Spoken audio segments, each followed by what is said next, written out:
नमस्कार दोस्तों, स्वागत है आपका हमारे यूट्यूब चैनल। तो दोस्तों, इस वीडियो में हम लोग एक टॉपिक है खेल कूद से related.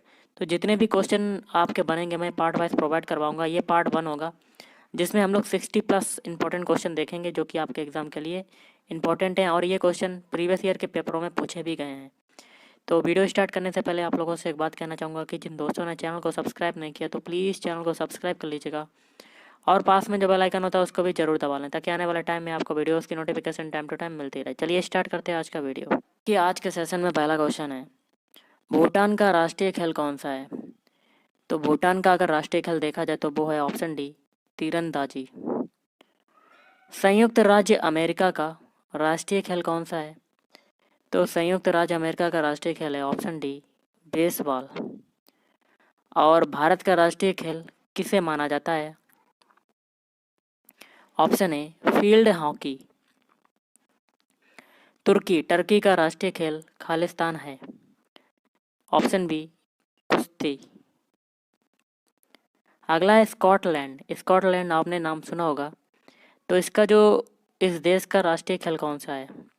Option B, rugby football.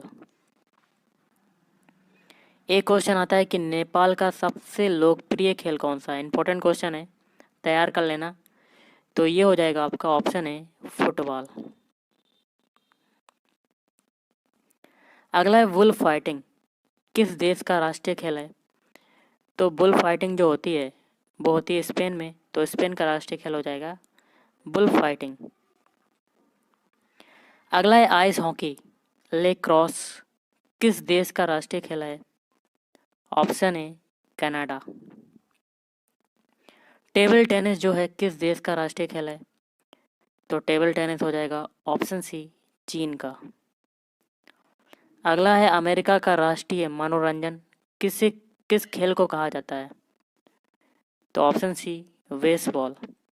अब इसी में अगला टॉपिक आता है खेल और उनके जन्मदाता देश, मतलब किस खेल को किस देश ने जन्म दिया। क्वेश्चन आपका है, भारत में पोलो खेल का प्रचलन किसने प्रारंभ किया? तो ये किया था ऑप्शन सी, तुर्क। पोलो खेल का प्रचलन भारत के किस राज्य में हुआ? तो ये हुआ था ऑप्शन बी, मणिपुर। कबड्डी खेल का उद्भव किस देश में हुआ माना जाता है? ऑप्शन ए, भारत। शतरंज का जन्मदाता किस देश को किसे कहा जाता है, मतलब जन्मदाता देश किसे कहा जाता है? Option B, Bharat. क्रिकेट खेल की शुरुआत किस देश में हुई? तो ऑप्शन ए, इंग्लैंड। और निम्नलिखित में से किस खेल का उद्भव भारत में नहीं हुआ माना जाता है? तो गाइस ये हो जाएगा ऑप्शन डी, बिलियर्ड्स। निम्नलिखित में से किस खेल का उद्भव इंग्लैंड में नहीं हुआ माना जाता है? तो ऑप्शन डी, वॉलीबॉल। खेल और उनके जन्मदाता देश का सही उद्गम कौन सा है? तो ऑप्शन सी हो जाएगा, पोलो। पोलो की शुरुआत हुई थी भारत में। ओके।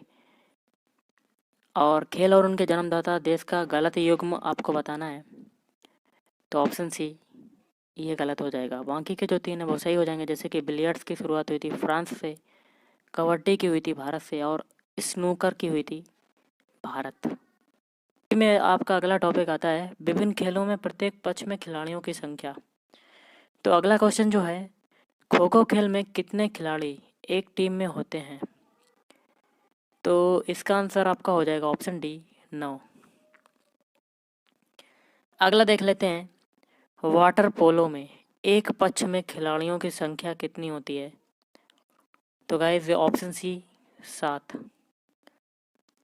एक पोलो टीम में कितने खिलाड़ी होते हैं?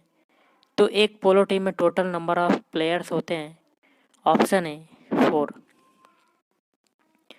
बेसबॉल में प्रत्येक पक्ष में खिलाड़ियों की संख्या कितनी होती है? तो गाइस ऑप्शन ए, टोटल खिलाड़ी होते हैं 9। वॉलीबॉल की प्रत्येक टीम में खिलाड़ियों की संख्या कितनी होती है? ऑप्शन ए, 6। अगला है बास्केटबॉल में बास्केटबॉल के खेल में दोनों ओर कितने कितने खिलाड़ी होते हैं? ऑप्शन ए 5। कितने खिलाड़ी एक टीम से मैदान पर क्रमशः खो खो, कबड्डी, वॉलीबॉल व बास्केटबॉल में खेलते हैं? ऑप्शन सी।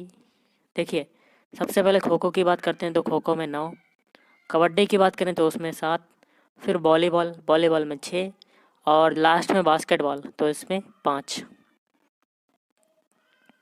वॉलीबॉल, बास्केटबॉल तथा बेसबॉल खेल में प्रत्येक पक्ष में खिलाड़ियों की संख्या क्रमशः होती है?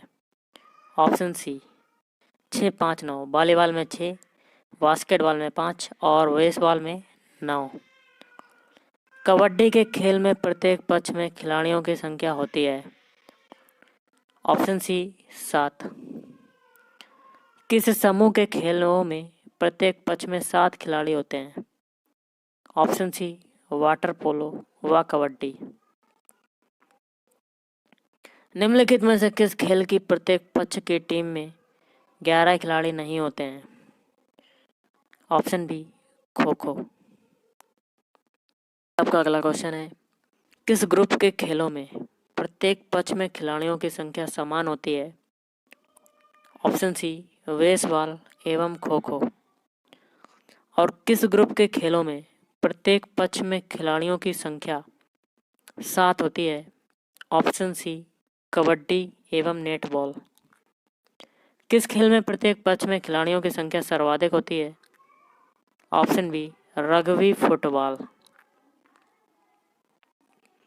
फुटबॉल टीम में कितने खिलाड़ी होते हैं? Option D 11। रग्बी फुटबॉल में प्रत्येक पक्ष में खिलाड़ियों की संख्या कितनी होती है? ऑप्शन ए 15। अब गाइस अगला इसी में टॉपिक आ जाता है, इंक्लूड कर रहा हूँ खेल और खेलावधि। तो इसमें पहला क्वेश्चन है, निम्नलिखित खेलों में से किस खेल का सामान्यतः कम खेल समय है? ऑप्शन ए कबड्डी। किसी अंतर्राष्ट्रीय फुटबॉल मैच की सामान्य समयावधि कितनी होती है? Option C 90 minute. और किसी अंतर्राष्ट्रीय हॉकी मैच की सामान्य समयावधि कितनी होती है? Option B 70 minute. मुक्केबाजी की स्पर्धा में कितने कितने मिनट के 3 राउंड या चक्र होते हैं? Option B 3-3 minute. कबड्डी की पुरुष स्पर्धा में कितने मिनट का एक हाफ होता है? तो ऑप्शन बी 20 मिनट। खेलकूद से संबंधित जो क्वेश्चन कर रहे हैं इसमें इसी में अगला जो टॉपिक इंक्लूड हो रहा है वो है खिलाड़ी और उनके उपनाम। तो अगला क्वेश्चन है इसी में, निम्नलिखित में से किस खिलाड़ी को हॉकी का जादूगर कहा जाता है? ऑप्शन बी मेजर ध्यानचंद्र को। ददा के नाम से किसे जाना जाता है? तो ददा के नाम से जाने जाते हैं option A major Dhyanchandra. Football में ब्लैक पर्ल के उपनाम से किसे जाना जाता है? Option B Edi Nascimento. स्वर्ण बालिका या गोल्डन गर्ल एवं उड़न परी या कह सकते हैं फ्लाइंग स्पिरिट उपनाम से कौन भारतीय महिला एथलीट जानी जाती हैं? तो ये हो जाएगा option A PT Usha. Rawalpindi express कौन कहलाता है? Option D Shoaib Akhtar. Cricket खिलाड़ियों के मध्य हॉलीवुड के नाम से प्रसिद्ध है? Option C Shane Warne. Great delayer उपनाम से कौन अंतर्राष्ट्रीय क्रिकेट अंपायर जाना जाता है? Option D Steve Bucknor. Dancing umpire के नाम से कौन जाना जाता है? Option A David Shepherd. Bombay bomber किस अंतर्राष्ट्रीय क्रिकेटर का उपनाम है? Option B Sachin Tendulkar. Little master के नाम से कौन भारतीय क्रिकेट खिलाड़ी जाना जाता है? Option C Sunil Gavaskar. आपका है, भारतीय क्रिकेट के स्तंभ राहुल द्रविड़ का उपनाम क्या है? तो ये हो जाएगा ऑप्शन डी, इनमें से सभी, मतलब मिस्टर, रियाल वुल, द बॉल और जेमी। भारत की ओर से टेस्ट क्रिकेट तथा एक दिवसीय मैचों में सर्वाधिक विकेट लेने वाले स्पिन गेंदबाज अनिल कुंबले का उपनाम है option C, Jumbo. Athens Olympic में निशानेबाजी की डबल ट्रेप स्पर्धा में भारत की रजत पदक दिलाने वाले मेजर राज्यवर्धन सिंह राठौर का उपनाम क्या है? ऑप्शन सी, चिली। टर्मिनेटर के उपनाम नाम से जाने जाते हैं? Option C, Harbhajan Singh. Torpedo के नाम से जाने जाते हैं? Option B, Ian Thorpe. Pole vault का बादशाह किसे कहा जाता है? ऑप्शन ए, सगेई बुबका। अगला सुमेलित करना है। सूची 1 में खिलाड़ी हैं, सूची 2 में उपनाम है। कोड के माध्यम से मिलान करना है। तो देखिए, पहला आपका है शोएब अख्तर। तो 57 का आंसर ऑप्शन डी हो जाएगा। शोएब अख्तर का हो जाएगा चौथे से रावलपिंडी एक्सप्रेस। फिर है जवागल श्रीनाथ, इसका हो जाएगा मैसूर एक्सप्रेस। फिर है पेशवा भूपति, इसका हो जाएगा इंडियन एक्सप्रेस। फिर है सैयद ओइता, इसका हो जाएगा मेरा केस एक्सप्रेस। मिल्खा सिंह को किस नाम से भी जाना जाता है? Option A, the flying Sikh. निम्नलिखित में से ब्लेड रनर के नाम से जाना जाता है? Option B, Oscar Carl पिस्टोरियास।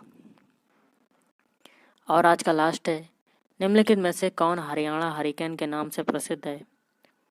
तो ऑप्शन बी, कपिल देव। तो गाइस, आज के इस वीडियो में इतना ही। Thank you.